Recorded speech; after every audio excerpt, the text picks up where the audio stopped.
Hello, welcome to Stephanie's Threads. I am Stephanie. I am coming to you today from my studio in Western Colorado in the United States on a chilly winter day. I love it. Welcome to my channel where I talk about my love for handmade textiles, my knitting, my crochet, my sewing, all things done by hand. Thank you so much for joining me. If you enjoy this, I hope that you will consider subscribing to my channel. Drop me a comment. Tell me how your winter is going. Tell me how you are enjoying craft or incorporating craft into your lifestyle these days. And please share this content with anyone that you might think would enjoy it. Hello to my family and friends and all of the people who have thus far engaged with me. I so appreciate it and look forward to any type of comment that you might want to leave. Today I'm going to talk to you about my January finished objects and works in progress. I am also going to talk to you today a lot about sock knitting.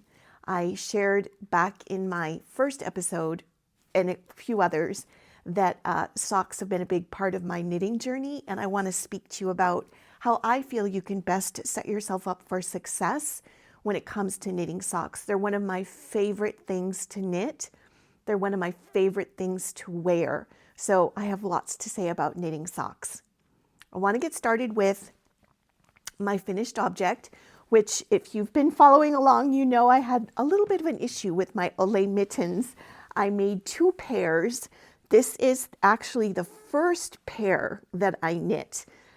But I had to rip it back because I made two left mittens. So these are my OLE Mittens. It's a pattern by Suzanne Mueller.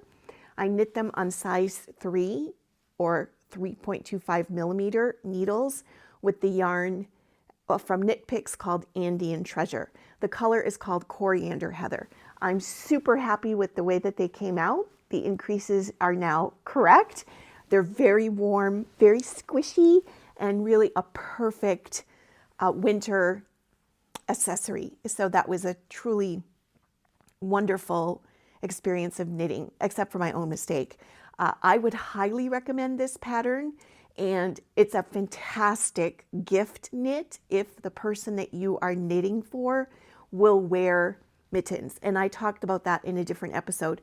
Mittens versus gloves, because for a person who wants to have their fingers free, mittens are not a good gift. So that's my first and this time only finished objects.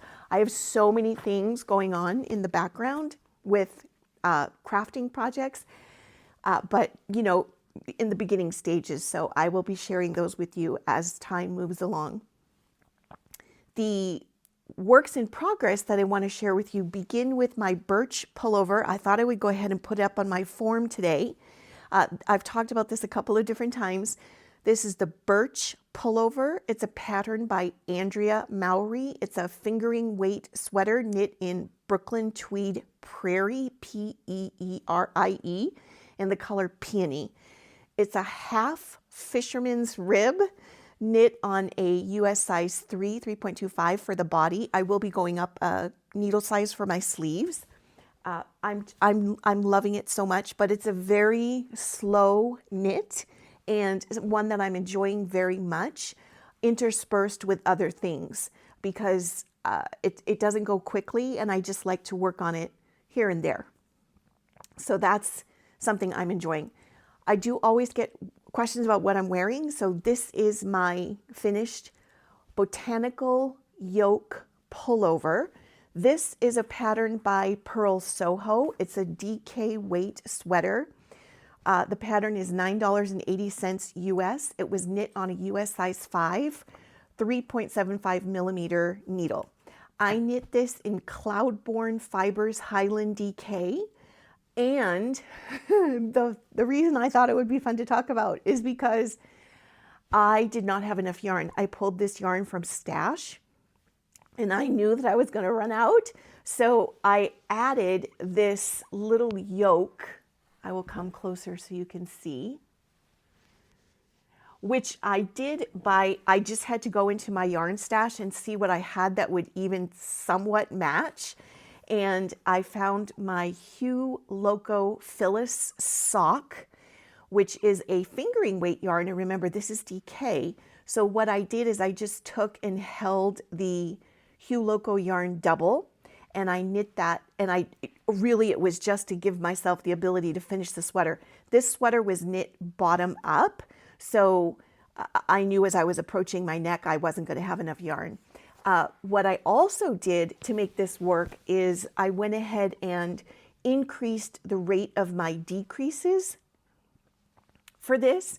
So I decreased the neck more rapidly to be able to achieve finishing it. And the other thing too, and I'll stand up so you can see, is I did knit this, I better back up a little bit, about 1.5 inches shorter than the pattern called for, which was fine with me because I don't care so much. I don't love a tunic length sweater per se. I do have a couple that I wear, but I do prefer, I don't love that long sweater length. So I did shorten it by 1.5 inches, but it's a wonderful pattern. You can see it gets its name because the yoke has these wonderful organic, I think you would call them cables.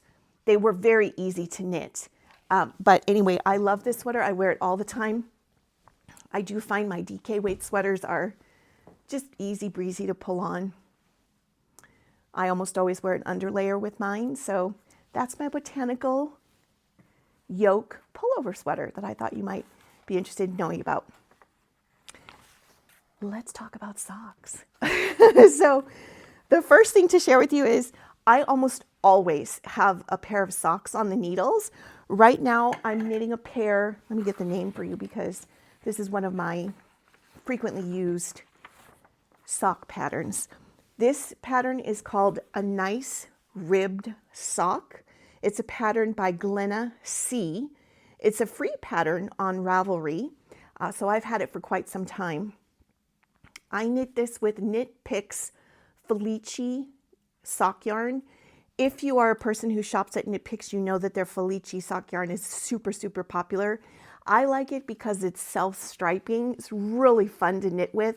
They come out with new colors. I believe they come out with colors like 4 times a year, and they almost always put them on sale. So this particular color is called Punky, and they come in 50-gram skeins. So you do need 2. You need 2 hanks to knit a pair of socks for the most part. I do anyway. And on this one, we're going to talk a lot about sock construction today, but this particular pattern has a heel, flap, and gusset.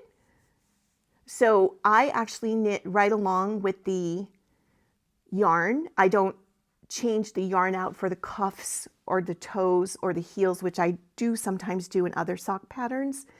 But anyway, it just flows very nicely. So this one is finished, and this is the one I have on the go. Almost done. I'm at the foot, so I have the foot and the toe remaining.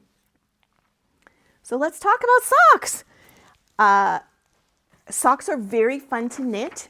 There's a few things I think you need to do to be successful with knitting socks, and I think once you start, you might become addicted. Almost everybody that I know who knits loves making socks.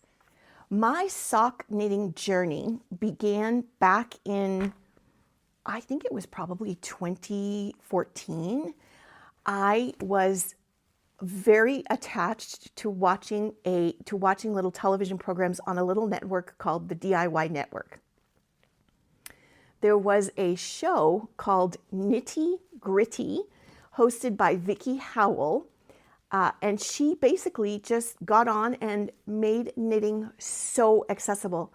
Please remember, this predated YouTube, predated many online resources that currently exist. So when you could find a program that was dedicated to craft, it was like the find of a century. Vicki was very knowledgeable, but she made knitting so accessible, and she had guest stars on. And one of the guest stars was Stephanie Pearl-McPhee, who is also known as the Yarn Harlot. And Stephanie came on, and the entire episode was dedicated to sock knitting. Stephanie is incredible. She is such a talented writer. She has many, many books. She teaches at many, many of the festivals in the Canada and United States. And she has a blog, which I will link below. But if you ever just want to be entertained, because she's such an entertaining writer, you can follow her on Instagram or read her blogs. And she went through what she calls her sock recipe. And basically what she says is, rather than a pattern, it's a recipe so that you can make your own determinations about how you want to knit your socks. That pattern from that time at that show was a free pattern. It's that I couldn't find the show existing anymore, so it's probably been taken down or you can't access it anymore. But Stephanie does have her sock recipe published in her book called Knitting Rules. Hysterical book, a wealth of information about knitting in general, gauge, needles, swatching, all kinds of stuff. And she also makes things very, very accessible. And because she's a humorist, it's also extremely entertaining to write. So I learned how to take her sock recipe and knit socks. And what I just want to share with you generally, so that we can make sure we're all talking the same language, is what is a sock comprised of. So when you're knitting a sock, I found the easiest thing to do is to, when Stephanie explained it, Stephanie Pearl-McPhee, not Stephanie, once she broke it down, I was like, oh, I completely understand. First of all, you can knit socks from the cuff down or from the toe up. I am going to be discussing with you from the cuff down because it's a more popular method of knitting, and I would say for a beginner in particular, it's a bit more accessible. So when you're dealing with a sock, keep in mind you have your cuff, you have your leg, you have your heel, you have your foot, and you have your toe. How you go about constructing that for knitting is infinitely variable. So as an example,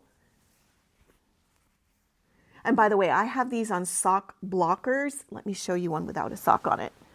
These are pieces that you can buy when you are blocking your socks. You can put this on here or drying them, and they put them into beautiful shape. So that's just, I have probably 4 or 5 different pairs of sock blockers, both wooden and plastic, as you can see. So in this situation, these are 2 different patterns, but still the same. You have your cuff, your leg, your heel, your foot, and your toe. But they are knit differently because I'm using different patterns for them. So let's speak about a few of the things that you can do to set yourself up for success for knitting socks. So the first thing is that your yarn, the yarn that you use, really, I think it's a pretty solid rule to say 95% of the time you want a yarn composition that includes some nylon. The reason is you want your sock to have some give to it. I will say there are people, and I myself have knit 100% wool socks. As long as you get the sizing right on that, you're good. But for success, if you ensure that you have some nylon, then you will have, I think you will have a better chance of success. So as an example, this Felice yarn is 75% merino wool, 25% nylon. You don't necessarily have to have 25% nylon in your yarn composition. But the rule of thumb I have heard is 10% minimal. You can get sock yarn in so many places. There's indie dyed sock yarn. You can go to a Michael's. Michael's is a craft store in the United States where they sell Patton's Croy. You can get, you can get sock yarn. It's very, very accessible compared to other indie dyed yarn, which can be a little bit harder to get. But almost any local yarn shop will have a wide selection of sock yarn, and even, like I say, a big box craft store pretty much has them as well. Just be careful at the big box craft stores. Make sure you look for that nylon. I really recommend that. The second thing is that you can knit socks on a couple of different types of needles. You can use, on this one I'll show you, DPNs, double point needles. You can use 9-inch circulars. If you listen to Needles at the Ready, Ray always likes to whisper 9-inch circulars. He's very funny. So I do tend to use these and DPNs the most. The other type of needle that is commonly used is magic loop. I will not be sharing with you about magic loop. It's not a technique that I use, but there's lots and lots of videos on YouTube if you are somebody who wants to use magic loop and you're not intimidated by all the needle manipulation. My understanding is once you know how to do it, it's super simple. It's not anything I ever picked up, so I won't be talking about that. In terms of your DPNs, and I shared this with you in other videos, I use wooden or metal. I'm not fussy about the material where I can be if I'm doing a sweater or something like that, but for socks, I go back and forth between between metal needles and wooden needles, and I don't really struggle with either one. It's more for me how the yarn moves around the needle. If a wooden needle becomes sticky in any way, then I do tend to switch over to a metal, and that's really my only rule of thumb. The other thing is measuring. So really, let's call this fit. When you are first knitting socks, the tendency I have heard from the majority of people is they knit them much too large because it's a small circumference project and you're super concerned that you're making things too small. But please keep in mind, when you're wearing a sock, when you put it on your foot, what you're looking for is something that we call negative ease, which means you want the sock to be slightly less wide than the ball of the circumference of your foot. So what I'm speaking about is this part right here. So when you put this on, and I'm going to talk to you just a second about measuring, when you put this on, you actually want this to stretch over the ball of your foot. You don't want it to get on the ball of your foot and have extra bulk, because your sock's going to wear against your footwear and it's actually going to ruin your socks. So you want something that's tight to your foot and that stretches over your foot. And pretty much the same is true for your calf and such as well, but let's talk about that in just a second. So when you are looking to achieve your fit, what you want to do, and there's many, almost every sock pattern that you'll purchase has information about how to measure this, so I'm not going to go into it too much, but essentially what's really critical is when you want to step on the measuring tool. So what I do, because I'm by myself, and they always say, oh, get a friend to help you measure. And it's like, well, my cats don't have thumbs, so they cannot help me. So I just put a measuring tape or a ruler on the floor, and I put my foot, the ball of my foot, the widest part of my foot, on there. And then you have to, of course, that's just one element. So you have to, remember you're wrapping it up, which is why I think it's better to use a tape measure if it's possible. But essentially you're looking for the circumference of the ball of your foot. The other measurement you need to have is from the back of your heel. I'll use this as an example. The back of your heel to the tip of your longest toe. That's your foot length. And of course, what you want to decide is how long do you want to make your leg, which can vary. And we'll talk about that in just a second. So 3 key measurements: circumference, length of foot, leg length. Those are the critical factors. Again, when you're doing your construction, you can decide when you're getting a pattern, and there's lots and lots of free patterns available. So I really don't suggest purchasing a pattern the first go around until you're sure you like it. Then you can start, enhancing your stash of patterns. But toe up, cuff down. And within your leg, there's different patterns. You can do different patterns for your cuff. This is not a good one to show you because I don't know if you can see it, but oh yeah. You can see this is a ribbed.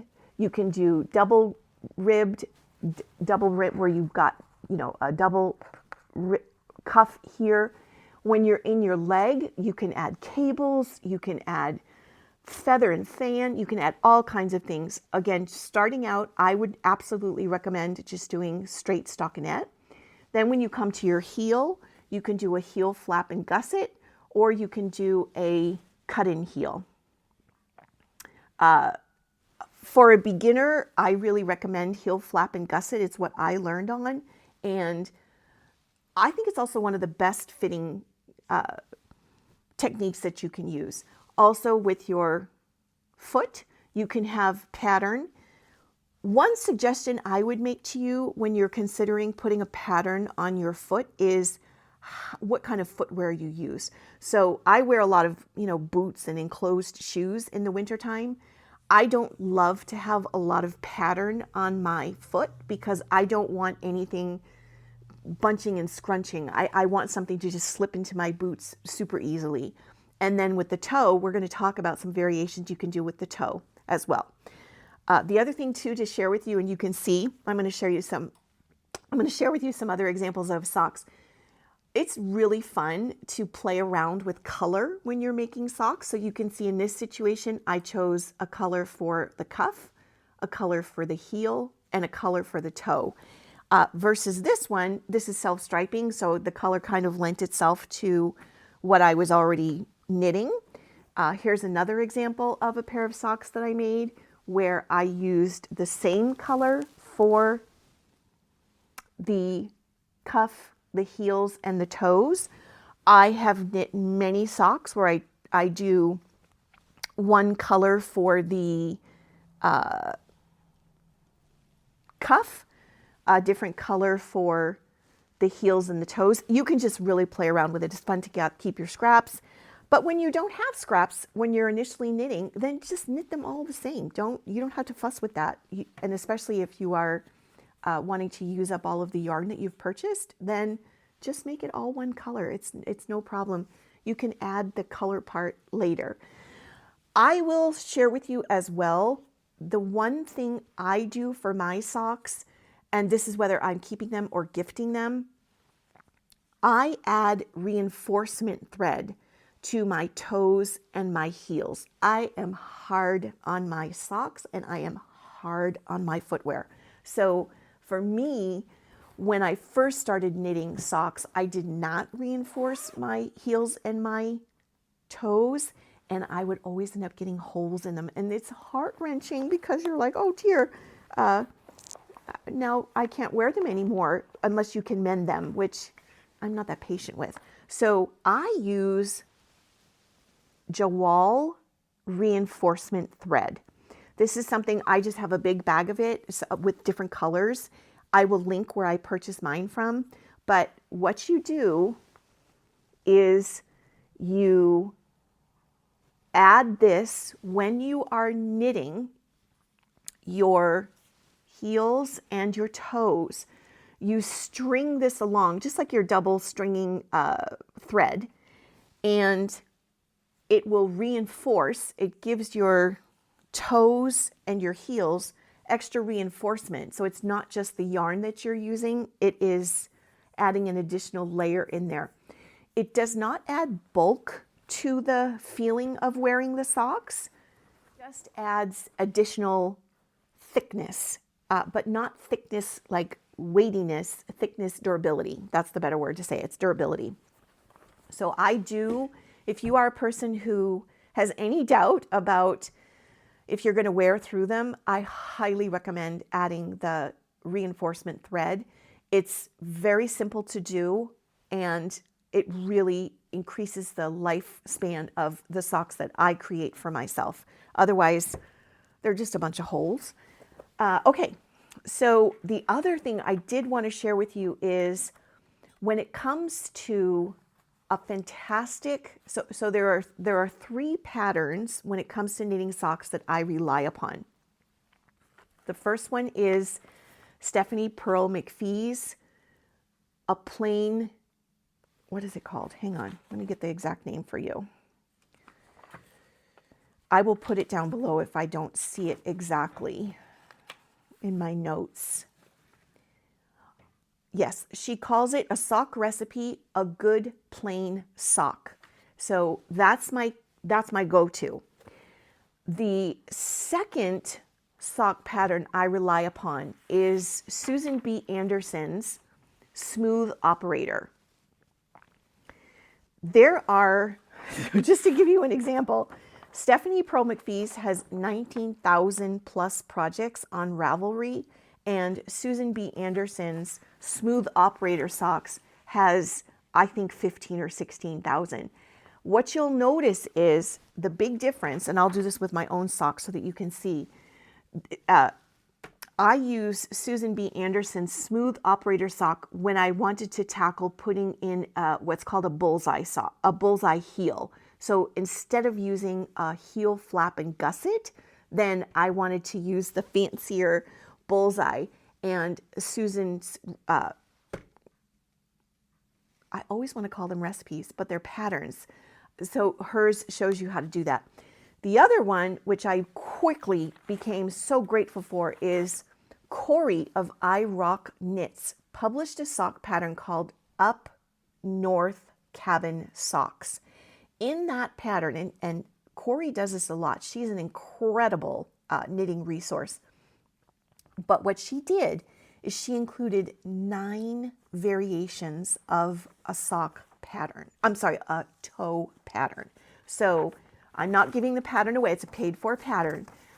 But look at all these toe variations. And shockingly, because up until I got this, I had knit all of my toes basically the same way, which if you know how to knit socks is just a series of decreases to get your toe. But when I tried out Corey's different toes, I found that the one that fit me the best is called a star toe.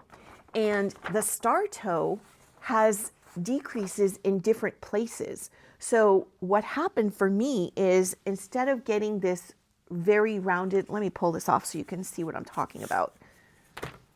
If you imagine this is on your foot, then what's happening is that this is the portion that's on your toe, this right here, the pink part. And let me see, yeah, this is actually a star one.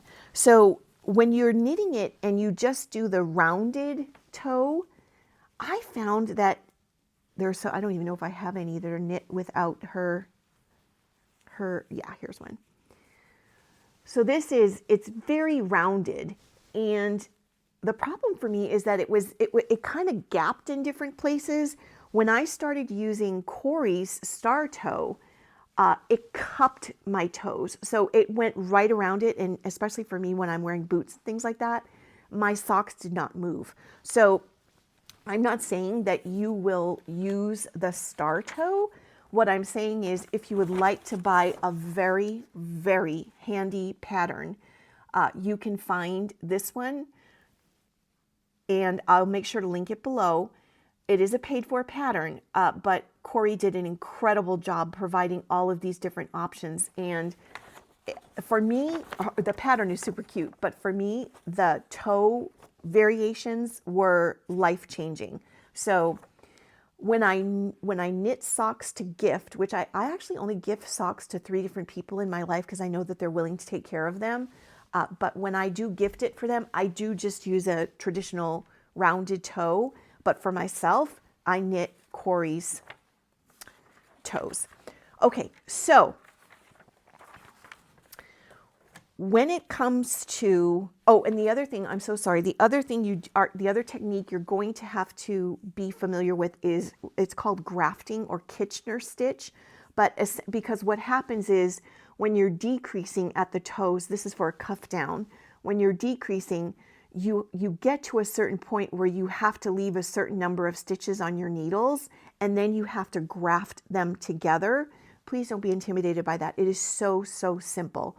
And you do need a tapestry needle or a yarn needle to do it. But once you know how to do it, it's just no big deal at all. And that makes sure that you have a nice, tight, finished toe for yourself. Okay, so the only other tool that I found to be incredibly helpful for myself is the sock ruler. So this is a little tool that I purchased. And what I love about it is that as I'm knitting, let me get my one that's on the go, I can use this to, without having to try it on or figure out how to, get my foot in there, you can put this, you slide this right into your sock as you're knitting it, and that way you can get your measurement. So I'm going to show you. If I just slide this in, if you imagine I'm knitting my toe, then what would be happening is I'd be like here, and this little sock ruler would tell me how far I am. So it increased my precision when it came to knitting socks. If you are going to tackle knitting socks, get a pattern, get your yarn, decide on your needles. Once you do, what most people respond to or react to is when they see all these needles. Remember, these are my DPNs right now because I'm just finishing up my heel flap and gusset. So everything's on DPN. I'm going to switch to circulars super fast. But they think, oh my stars, how do I figure out how to manage all of these needles? There are many, many videos that will show you how to do it. It is very straightforward. Just when you're knitting, you are moving the yarn from one needle to the other. You don't have to let that be intimidating. It's very, very straightforward. And there's also videos on, some people get nervous because they're like, oh, I'm going to get a ladder, meaning an extra less space between when I'm moving my needles around. That's why some people like magic loop, because apparently you don't get that. I don't have that problem. I just know how to tighten up my yarn. And also when I put it on the circulars, then that's all done. So briefly, what I would share with you is you cast on the number of stitches, which will be defined in your pattern. The one thing I will share with you, I have very wide calves. So when most knitters come up with what they call a recipe or their sock pattern, and it's usually a combination of various patterns that they've knit.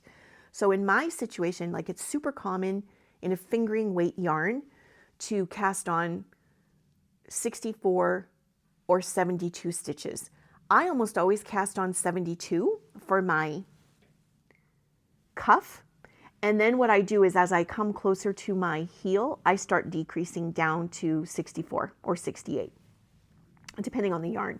This is a ribbed knit pattern, so there's much more give in it, but I still cast on, I think, about 4 more stitches. You have to be careful when you're working in a pattern if there's a repeat, which there is in this case. You just need to keep it within the increments of that repeat. If you're just doing straight stockinette, no big whoop. So you get your, let me grab another one so I can show you. With this one, you can see you just do a certain number of rows in your ribbing, if you choose to do ribbing. Some people do rolled cuff socks. I don't like those because they don't stay up on my legs, but I do like these. Then you just do your pattern through your leg. When it comes to the leg, you can make ankle socks. You can make crew socks. You can make, this one's probably 5 inches. I've got these are some of my Christmas socks. I tend to do these more 7 or 8 inches. So, and this one you can actually see where it's wider above and then narrows down. Yeah. So I'm going to keep this one out because this is a good one to talk about. So you just decide how long you want to make it. Many people enjoy knitting ankle socks. For where I live, it doesn't make sense to do that. So I don't really do ankle socks. But I have a little goddaughter. Her preference is not to have, she has really thin legs. And she doesn't like to have socks go all the way up her legs. So she maybe likes 3-4 inches. You can totally decide for yourself. It's wonderful. Okay, then when you get to your heel, this is a heel flap and gusset. All I mean by that is this is called the flap, this part right here, and there's a particular pattern that you use to achieve that flap. Then what you do is you do what's called a heel turn. And this is just a series of stitches that you do where you're kind of decreasing to get that curve. And then you do your gusset. And the gusset, all that means is you are increasing back up. Now, I will share with you, some people do have to do some fiddling with getting their number of stitches the way that they want them because they have a high or a low measure between the bottom of their heel and the top of their ankle, right? So this, if you will, this diagonal section of the sock. And you do often have to sort of mess with that to see if you have a lot of room there. You might have to do your gusset decreases a little differently if you have a low amount of space. I would say the majority of the patterns that I have knit, I've not had an issue with that. But I have heard some knitters speak about that for themselves. So I just want to throw that out there. For the first couple of socks that you knit, I would knit them to pattern. This is my recommendation, because you don't necessarily want to be jockeying around for alterations when you don't actually understand what you're doing the first time. So especially the first sock, I would say the first two, do it according to pattern. And then once you understand what you're knitting and how it's fitting your foot, then you can start making alterations. So it's like when you make your first pancake, you know, sometimes the first pancake is not the best because you haven't gotten the heat right in the pan, but then it's like yummy when you put the maple syrup on. Okay, so then when you're doing your foot, you're just coming across, whether it be in pattern or not, and you begin your toe decreases, and you can either do the toe in the pattern or you can substitute out the toe. Like if you get Corey's pattern, you can substitute that out. So it's not complicated. You take your time with it because once you understand, I promise you, if you think about making a sock component by component instead of the whole thing, then you will breeze through it. You will absolutely breeze through it because you'll say, I understand how to knit my cuff. I'm going to do a 2x1 ribbing. I'm going to do a 2x2 ribbing. I'm going to do a 4x5 ribbing. Whatever it is that you choose, then you get through your cuff. The cuff is typically 15 to 20 rows of knitting, so take your time with it. Then you do your leg, and really your leg, there are many patterns, many patterns, free patterns also. But that's just a round knitting until you have to start working for your heel. I do want to share with you one of the things that can be a little unnerving for people is when you're putting in these, they're called bullseye heels, and there's many different variations of them. You can actually buy books and you can go to Ravelry and find patterns that all they deal with is a heel or heel variations. But like for Susan B. Anderson, she teaches you how to do this, putting your stitches on waste yarn and then coming back to them. There are also, the way I learned how to do it is actually where you just knit a tube and then you cut in where your heel needs to go. Honestly, the first time I did it, it was terrifying because you're cutting your knitting. But if you take your time and understand what you're doing, then it is no problem. I don't recommend doing this type of heel for your first bit of sock knitting. I think it can be a little overwhelming. I would absolutely recommend heel flap and gusset because you have a better understanding of what you're trying to accomplish. Then you knit your foot, and also with your foot, one thing I had to give myself permission to do is my foot, I need to decrease stitches. So just as an example, if a pattern says the number of stitches for my foot should be 64, I take it down to 60 because I want that negative ease. I want my sock to stretch over my foot, not hugely, but enough so that it's snug. Snug is the word, snug. And then you just adjust your pattern. It's especially if you're just doing a stockinette, it's not hard to do your decreases in that way. And then you do your toe. And then you Kitchener your toe. I don't want to forget to say that because it is a technique that you will learn how to use. But once you tackle your first couple of socks, you will discover, number one, there's so many different types of yarn that you can use: self-striping, solid colors, indie dyed, commercial yarn. It is so enjoyable to work with different yarn. And anyone who knits self-striping, I should explain too, with self-striping, for those of you that don't know, so this is what it looks like once it's knit. On the little hanky thing here, you can see it's just bands of color. So it's incredibly, people who indie dye self-striping yarn, like comfy cozy knits, I'll link a couple of my favorites below, incredibly talented to get that striping so that it comes out evenly. Who knows how to do that? That's astonishing to me. I love it. But anyway, what happens is as you're knitting with self-striping yarn, you get so excited because you're like, oh, look, I'm done. I'm done with the pink. I'm on to purple now. And so it's very motivating to just keep you moving through your knitting. And it goes so quick. You're like, how did it go so fast? I knit this sock in like 3 nights. So it's very enjoyable to knit with that. So you have lots of yarn variations. You have lots of composition variations. Once within the particular section of the sock. So within the cuff, within the leg, within the heel, within the foot, within the toe, there are variations that you can incorporate to make it your own. There are lots and lots and lots of free patterns.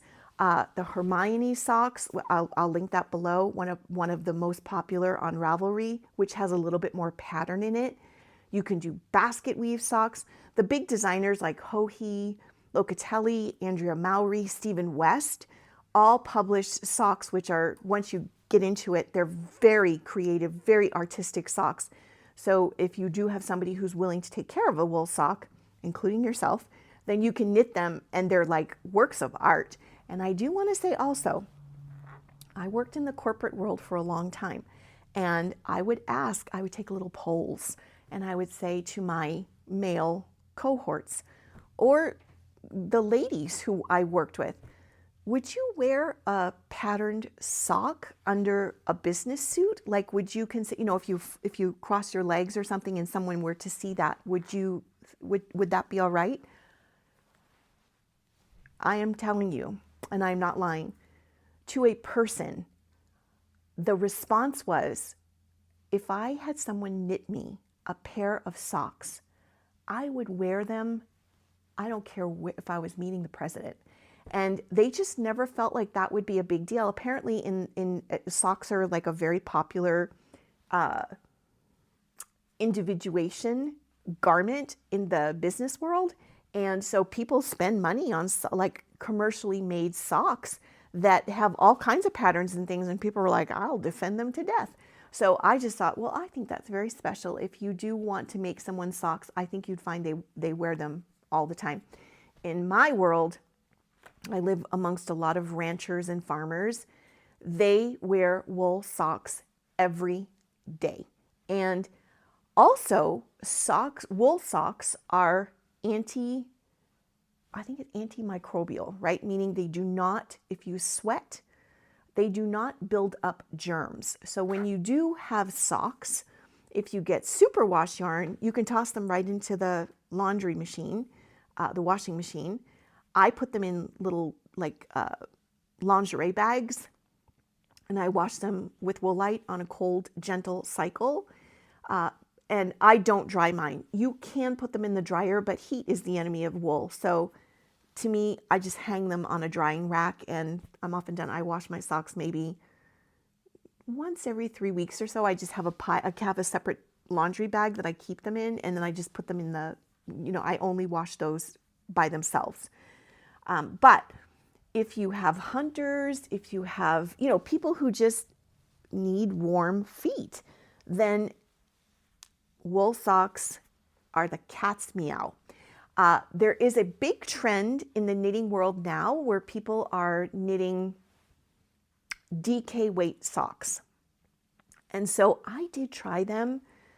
I myself did not come across the right combination of yarn, needles, and pattern to be happy with them. I tried 3 times and I ripped them out. So DK weight socks are not for me. But if you watch like the Grocery Girls podcast, Jody, who has a sock machine, loves, like she wouldn't, I don't think she would knit a fingering weight sock. She loves DK weight socks. She's a huge advocate for it. Slipper socks, super popular. You use a worsted weight yarn, thicker needles, and you get a pattern for it. I have to tell you, those, if you are a person who works in a work environment and you're a very generous person, they are the best holiday gift.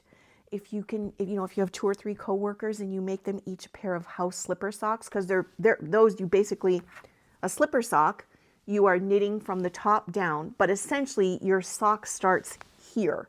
So you put like 4 or 5 rows, then you immediately begin your heel and your foot and your toe. So and they're worsted or Aran weight, they go so quickly.